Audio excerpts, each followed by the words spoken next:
Aku berlindung pada Allah dari godaan setan yang terkutuk.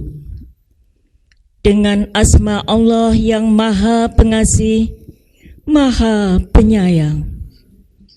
Sesungguhnya dalam penciptaan langit dan bumi dan pergantian malam dan siang terdapat tanda-tanda kebesaran Allah bagi orang yang berakal, yaitu orang-orang yang mengingat Allah sambil berdiri, duduk, atau dalam keadaan berbaring, dan mereka memikirkan tentang penciptaan langit dan bumi, seraya berkata, "Ya Tuhan kami, tidaklah Engkau menciptakan semua ini sia-sia?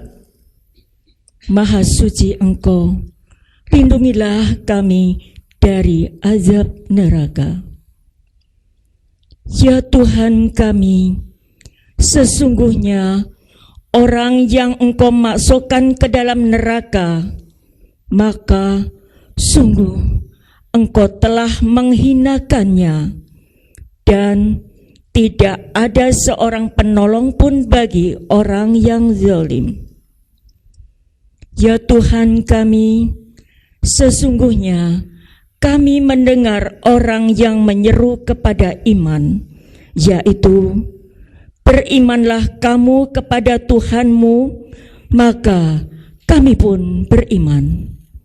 Ya Tuhan kami, ampunilah dosa-dosa kami, dan hapuskanlah kesalahan-kesalahan kami, dan matikanlah kami beserta orang-orang yang berbakti. Ya Tuhan kami, berilah kami apa yang telah Engkau janjikan kepada kami melalui Rasul-Rasul-Mu, dan janganlah Engkau hinakan kami pada hari kiamat. Sungguh Engkau tidak pernah mengingkari janji. Maha benar Allah atas segala firman-Nya. Terima kasih Bu Muflihah, Bu Ati. Pemirsa di mana saja berada, Allah berfirman, firman ini diturunkan di Madinah, maka disebut ayat-ayat Madaniyah. Atau firman ini diturunkan setelah Nabi hijrah di Madinah. Surat ini turun disebabkan suatu peristiwa. Orang-orang Quraisy datang kepada orang Yahudi. Orang Yahudi, Nabi Musa mempunyai keistimewaan apa? Kemudian orang Yahudi menjawab, asahu wa yadahu baydha'u lin-nadhirin. Tongkatnya dan tangannya mencorong putih bagi orang-orang yang melihatnya. Kemudian orang-orang Nasrani datang dan mereka datang, orang-orang Quraisy itu datang kepada orang Nasrani. Faqalu kaifa kana Isa fikum? Bagaimana keistimewaan Nabi Isa di kalangan kalian? Maka mereka menjawab, kana yubdul akmaha, dia menyembuhkan sakit belang. Kemudian wal abroso, akmaha itu bisu, abroso itu belang. Wa yuhil mauta, dan dia juga menghidupkan orang yang mati.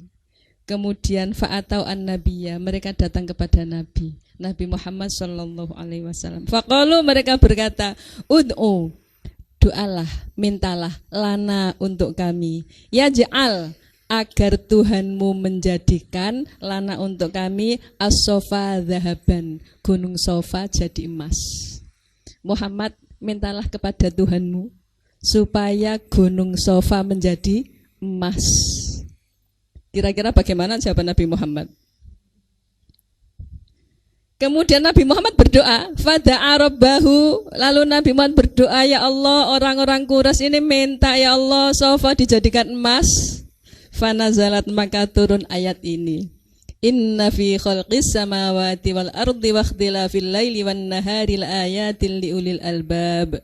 Sesungguhnya dalam penciptaan beberapa langit dan bumi dan pergantian antara siang dan malam, itulah tanda-tanda kekuasaan Allah bagi orang-orang yang menggunakan potensi daya pikirnya. Bagi orang yang mengoptimalkan kecerdasannya. Kalau dia cerdas, nggak usah minta bukti sofa jadi emas. Tapi kehidupan dirasakan, dihayati, pergantian malam gelap gulita, lalu jadi pagi, jadi siang terang, nanti siang jadi malam lagi. Kemudian penciptaan langit diciptakan ngangge cagak napa mboten? Mboten, sampun nembone nggih. Panjenengan saged jawabnya belas. Belas nggak bisa karena itu hanya kekuasaan Allah. Penciptaan langit niku sapitu nggih. Langit 1, langit 2, langit 3, langit 4 dan seterusnya. Waktu Isra Mi'raj niku lho. Iya, Nabi Isra Mi'raj itu melalui langit berapa? 1, 2, 3, 4, 5, 6, 7. Berarti langit itu ada 7 dan setiap lapis, setiap langit ada penduduknya. Ketika Nabi Muhammad dengan malaikat Jibril naik pada langit pertama ketemu Nabi Adam. Kemudian naik lagi, berarti ada makhluk. Langit kedua ketemu Nabi Yahya dengan Nabi Isa. Kemudian langit ketiga ketemu Nabi Yusuf. Langit keempat ketemu Nabi Idris. Langit kelima ketemu Nabi Harun. Keenam Nabi Musa. Ketujuh Nabi Ibrahim. Berarti langit itu 7 ada makhluk hidup di antara langit-langit itu. Makanya lafadz samawat itu bentuknya jamak. Karena langitnya ada ada 7. Wal ardo dan bumi. Bumi juga lapis 7. Hanya saja lapisnya kayak kue lapis. Jadi bentuknya bentuk mufrad, ardo, bumi. Meskipun bumi itu 7. Penciptaan langit dan bumi itu sudah cukup sebagai tanda-tanda bukti kekuasaan Allah di alam ini.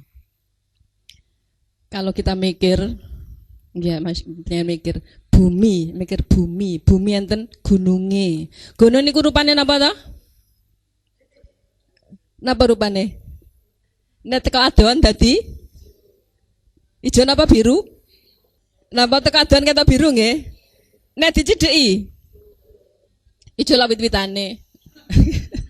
Gununge lemahe. Nggih hitam. Itu penciptaan bumi pun mboten saged dipikir malih. Terus bagaimana bumi yang seperti itu lalu dihidupi oleh manusia seperti ini? Setiap manusia dikasih hak hidup, dikasih makan, dikasih tempat, dikasih semua kebutuhannya. Kalau bukan Allah yang Maha Kuasa, maka tidak akan bisa melaksanakan itu. Nah, itu sebagai salah satu bukti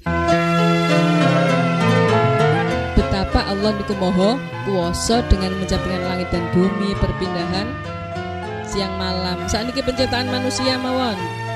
Penyasaketan damel menungso. Nek saged kula tak pesen.